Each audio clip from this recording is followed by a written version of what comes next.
was 12 years old, spending a fair amount of time at my grandmother's cabin at Pine Grove State Furnace.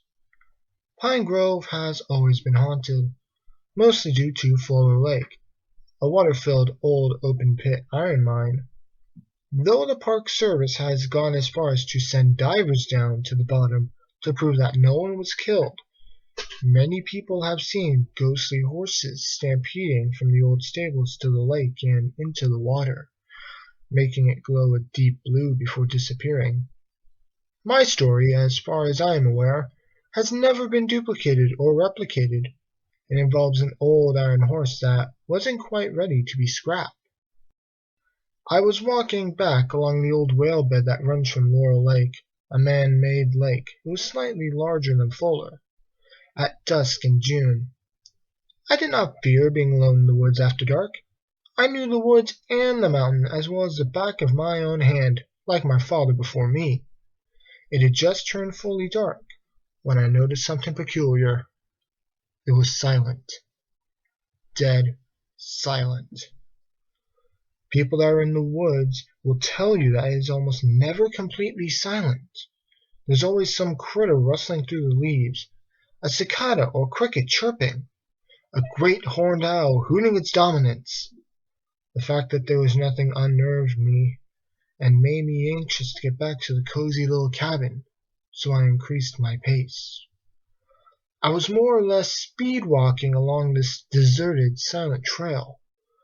The only sound I could hear was my sneakers crunching on the cinders. Tall pine trees on both sides of the trail cast shadows down on me, making it difficult to see. I was just reflecting on how dark it was when I heard a sound I will never forget for as long as I live. The long, lonesome wail of a steam whistle. I recognized it from a trip to the Strasburg Railway when I was younger. Nothing in the woods could replicate that sound. The hairs on the back of my neck stood up and I looked around. The place was as empty as the church on Monday. I was in a deserted part of the trail. The nearest cabin was 2 miles away in the opposite direction. I simply told myself that my mind was playing tricks on me and kept walking. Then I heard it again, and it was getting closer. A faint light appeared behind me, so faint that it was barely recognizable as a light source. I told myself that it was swamp gas, for it is quite a marshy area around the trail, and that my mind was continuing to pull sound out of nothing to make up for the silence. I kept walking, thinking about fresh biscuits and wild grape jam to take my mind off of things, when I noticed that the light was slowly growing brighter. I had seen swamp gas lights before. They usually only lasted moments and weren't too terribly bright. The main thing that told me that it wasn't my mind was the ground. It was vibrating. The hairs on the back of my neck stood straight as arrows. Earthquakes weren't unheard of, but it felt and sounded like something heavy pounding the ground rather than a jarring motion of an earthquake. I was properly scared, thinking about Wendigos and other supernatural monsters that lived in the woods.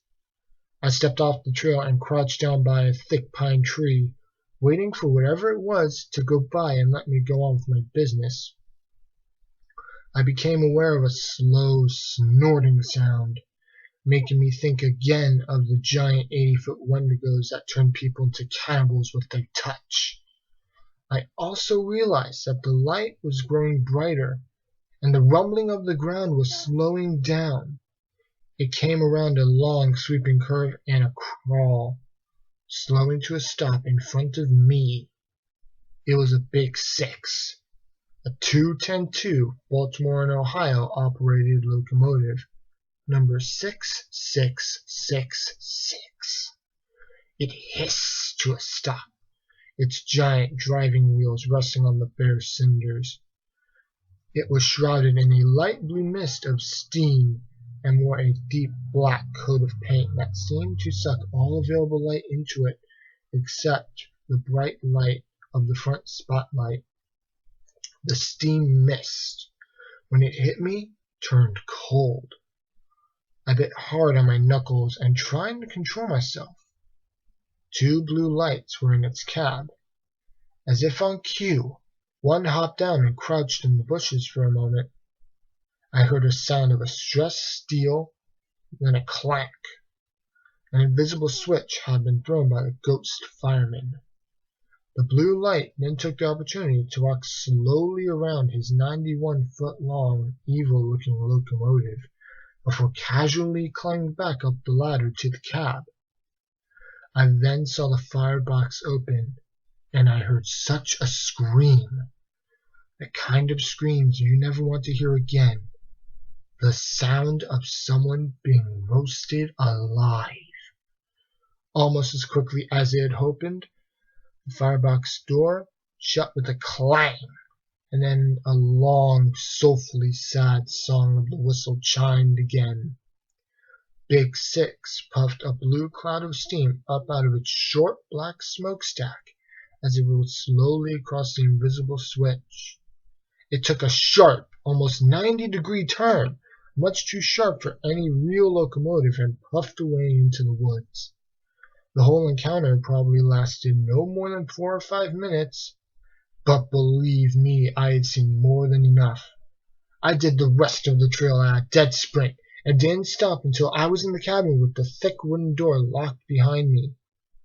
My grandparents, parents, and friends have tried unsuccessfully to get this story out of me, but I never told about it until this day.